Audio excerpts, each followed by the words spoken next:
17-darsi ovqat hazm qilish sistemasi haqida bo'ladi.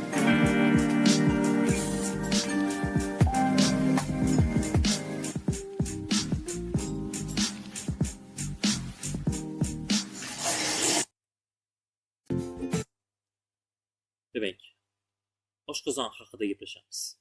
Qorin bo'shlig'ining yuqori qismida, diafragma ostida, asosan chap qismga to'g'ri keladigan, demak, ovqat hazm qilish organi bu, albatta oshqozon hisoblanadi. Bu oshqozon quyidagi qismlardan iborat. Oshqozonning yuqori qismi bu kardial, oshqozonning pastki qismi bu pilorik va oshqozonning chap tarafga kengaygan qismi esa tanasi hisoblanadi. Va bizda maktab darsliklarida berilmagan oshqozonning yuqori cho'qqi qismi esa albatta oshqozonning tubi deb ataladi. Oshqozonning tubi qismiga demak o'rtacha to'yib ovqatlanganda ovqat yetib bormaydi. Bu demak oshqozonning qismlari edi. Oshqozon katta yosh odamlarda hajmi 2,5 litrni tashkil qiladi. Oshqozonning devorida, shilliq pardasida oshqozon ichki devori bezlari mavjud. Va bezlar, bu bezlarning o'zi quyidagi pepsin, oqsillarni parchalovchi ferment va mikroblarni zararsizlantiruvchi va pepsinni faollashtiruvchi xlorid kislota ishlab chiqaradi. Bu bo'lsa, ya'ni xlorid kislotaning bor ekanligi oshqozonning reaksiyasiga kislotali muhitni yaratib beradi. Bundan tashqari bezlar xlorid kislotani neytrallaydigan, ya'ni oshqozonning ichki qismida xlorid kislotani ta'sirini pasaytiruvchi shilimshiq moddani ham ishlab chiqaradi. Bu shilimshiq modda esa oshqozonni ichki tarafdan qoplab turib, xlorid kislotani ta'sirini susaytiradi.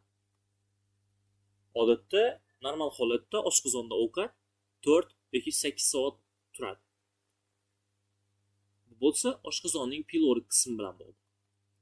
Ya'ni oshqozonga ovqat tushganidan keyin pilorik qismidagi muskullar, pilorik demak muskuli sfinkteri qisqaradi va natijada 4-8 soat davomida oshqozonda ovqat turadi. Endi oshqozon osti bezi. Oshqozon osti bezi oshqozondan biroz orqaroqda joylashgan bo'lib, uning Langerhans orolchasi alfa va beta hujayralari demak gormonal ahamiyatga ega. Oshqozonning tashqi sekresiya vazifasini bajaruvchi qismi hujayralari esa fermentlar ishlab chiqaradi. Me'da osti bezi ishlab chiqaradigan fermentlar pankreatit fermentlar deb ataladi va ulardan tripsin oqsillarni parchalaydi, lipaza yog'larni parchalaydi, amilaza esa uglevodlarni parchalaydi.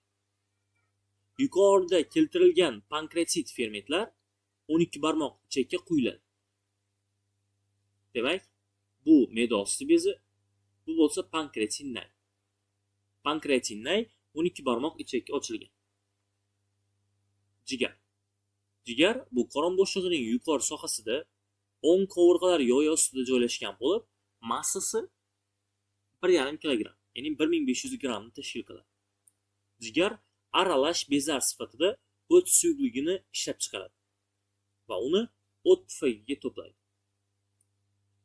Demak, bir qismi esa doimo o't yo'li orqali 12 barmoq ichakka tomib turadi. O't suyuqligi ingichka naylar orqali 12 barmoq ichakka quyiladi. Bu jigarning tashqi sekresiya vazifasi. Jigar bundan tashqari qonga geparin moddalarni ishlab chiqaradi. Bular bo'lsa jigarni ichki sekresiya vazifasi hisoblanadi.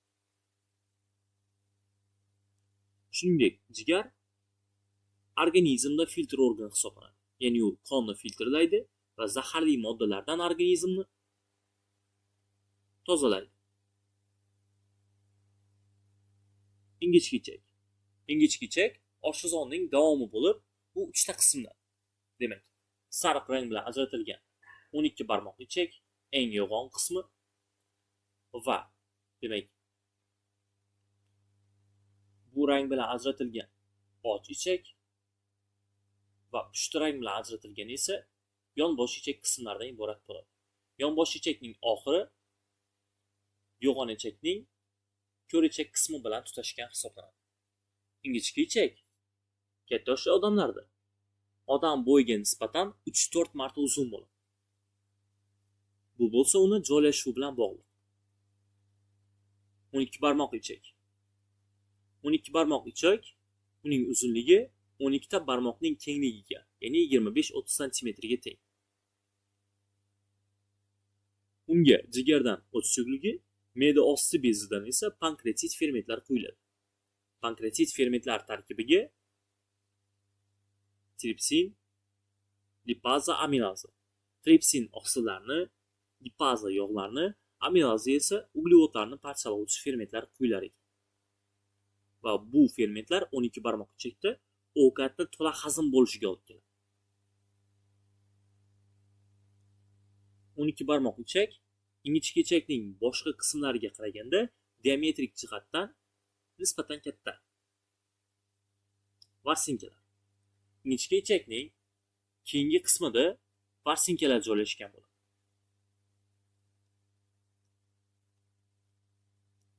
Varsinkalarning qismlarini ko'rib o'tamiz. Bu varsinkalarning limfa kapillyarlari, bu varsinkalardagi qon tomir kapillyarlari. Varsinkalar.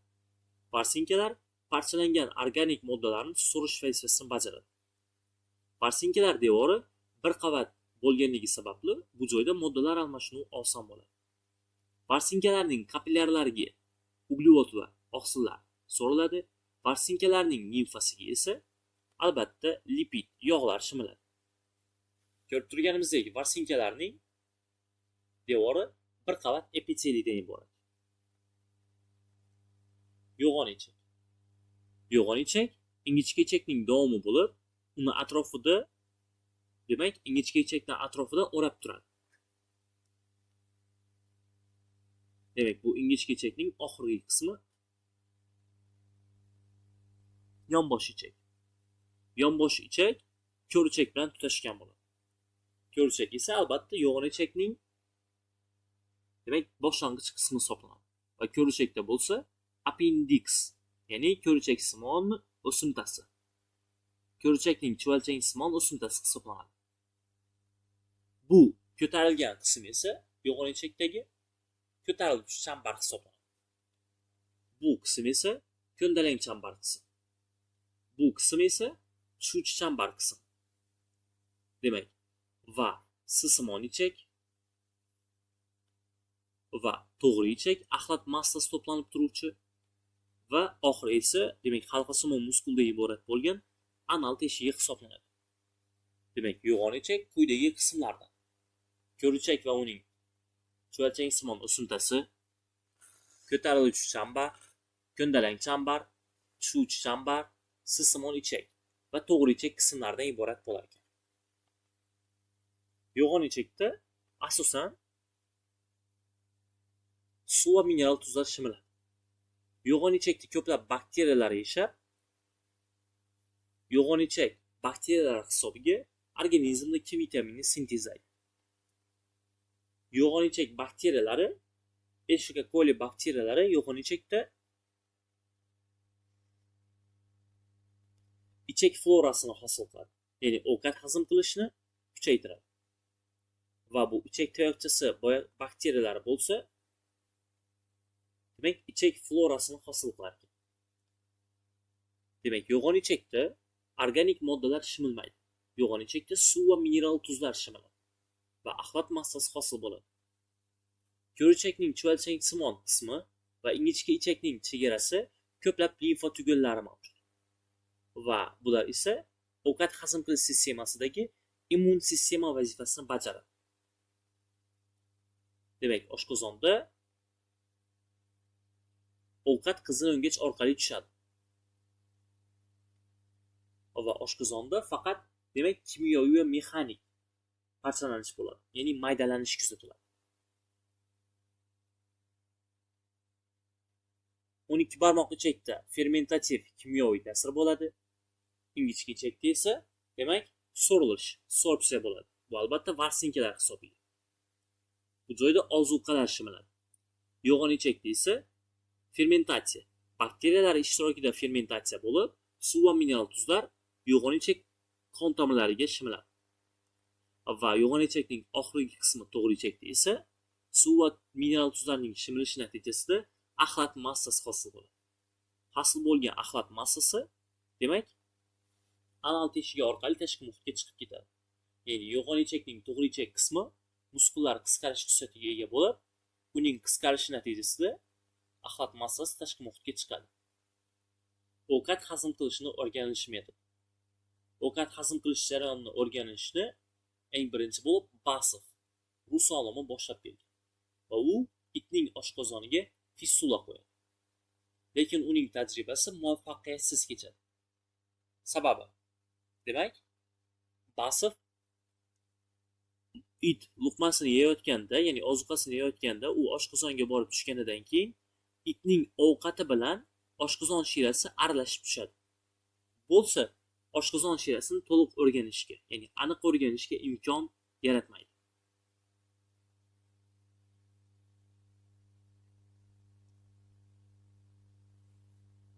Ya'ni Basov toza shira olishga erisha olmagan.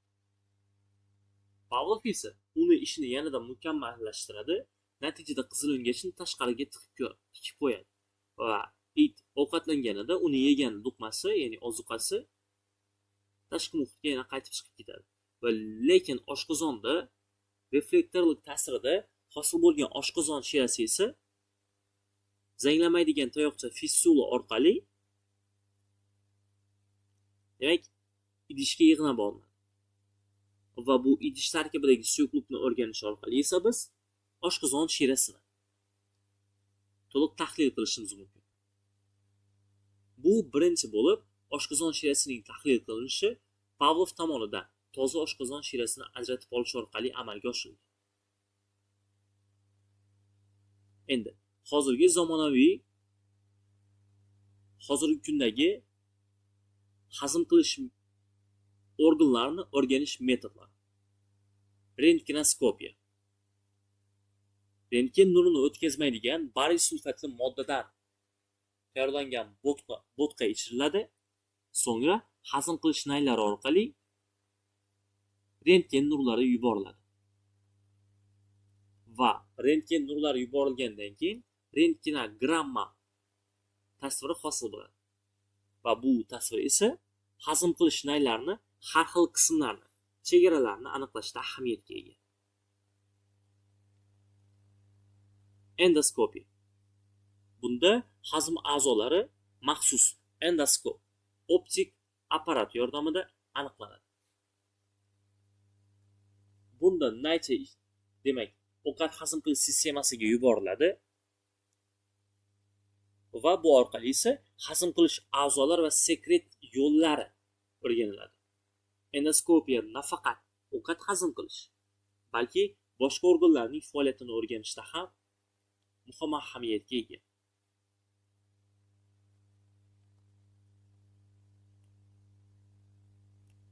Ultratovush tekshiruv, UTT yoki UZI. Ultratovush tekshiruvi bu ultrato'lqinlar yordamida inson butun tanasidan tovushni o'tkazish orqali, ya'ni inson a'zolarini yormasdan turib, ichki organlar holatini ko'rishimiz mumkin. Bunda ultratovush orqali ichki a'zolarning chegaralari o'rganiladi. Ovqat hazm qilish organlarining boshqarilishi. Nerv boshqarilish va gumonal boshqarilish. Simpatik nerv tolalari ichak va oshqozonning mayatniksimon harakatini pasaytiradi, sekinlashtiradi va ovqat hazm qilish bezlarini susaytiradi, natijada ovqat hazm qilish sekinlashadi. Parasimpatik esa aksincha, ichak va oshqozonning mayatniksimon harakatini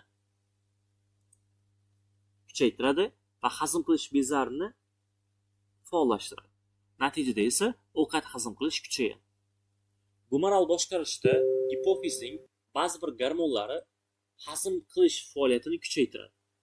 Qalqonsimon bezning tiroksin gormoni esa hazm faoliyatini susaytiradi. Gumonal boshqarishda gipofizning ba'zi bir gormonlari hazm qilish faoliyatini kuchaytiradi. Qalqonsimon bezning tiroksin gormoni esa hazm faoliyatini susaytiradi. Qalqonsimon bezning tiroksin gormoni esa hazm faoliyatini susaytiradi. Gumonal boshqarishda gipofizning ba'zi bir gormonlari hazm qilish faoliyatini kuchaytiradi. Qalqonsimon bezning tiroksin gormoni esa hazm faoliyatini susaytiradi. patologiyasi, ya'ni ovqat hazm qilish sistemasi kasalliklari. Gastrit, entrit. Gastrit bu oshqozonning shilliq qavatini yallig'lanishi. Entrit esa ingichka ichakning shilliq qavatini yallig'lanishi hisoblanadi. Yuqoridagi ikki holat ham spirtli ichimliklar ichish, achchiq va sifatsiz ovqat mahsulotlarini yeyish hisobiga kelib chiqadi. Bundan tashqari, yo'g'on ichakning yallig'lanishi kolit deb ataladi. Kolit demak yo'g'on ichakning yallig'lanishi ekan. Bunda qorinda og'riq paydo bo'ladi, ich ketishi, qabziyat, ko'ngil aynish va qusish holatlari kuzatiladi. Yuqoridagi kasalliklarda. Pankreatit bu oshqozon osti bezini yallig'lanishi. Jigar sirrozi bo'lsa, bu jigarning shilliq qavatini yemirilishi. Ya'ni jigar hujayralarining nobud bo'lishi jigar sirrozi hisoblanadi. Jigar hujayralarining yallig'lanishi esa viruslar ta'sirida bu gepatit hisoblanadi. Yuqumli kasalliklar, ya'ni infeksiyali bakteriyali yuqumli kasalliklar, botulizm, ovqatdan zaharlanish. Bunda bemorga sun'iy qayd qilish refleksini qo'llashimiz kerak. Ichburug', vabo, ich terlama, gepatitlar esa pashshalar tomonidan yuqadi. Ovqat hazm qilish organlarida oziq-ovqatdan zaharlanishda birinchi tibbiy yordam ko'rsatish.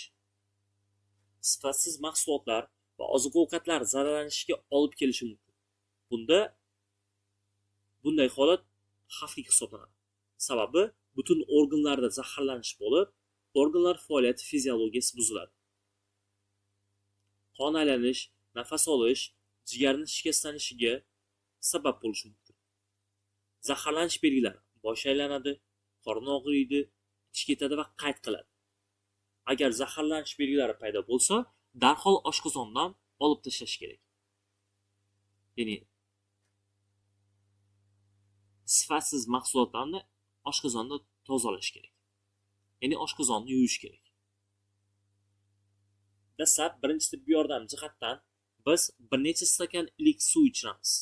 So'ngra esa qoshiq yoki barmoq bilan tinni ildiziga bosim o'tkazamiz. Natijada esa qayd qilish refleksi ishlaydi. Va zaharli mahsulotlar qayd qilinadi. Keyinchalik esa ovqat hazm qilish va ovqat hazm qilish yo'llari florasini yaxshilovchi probiotiklar ichiladi. Shu bilan darsimiz o'zining nihoyasiga yetdi.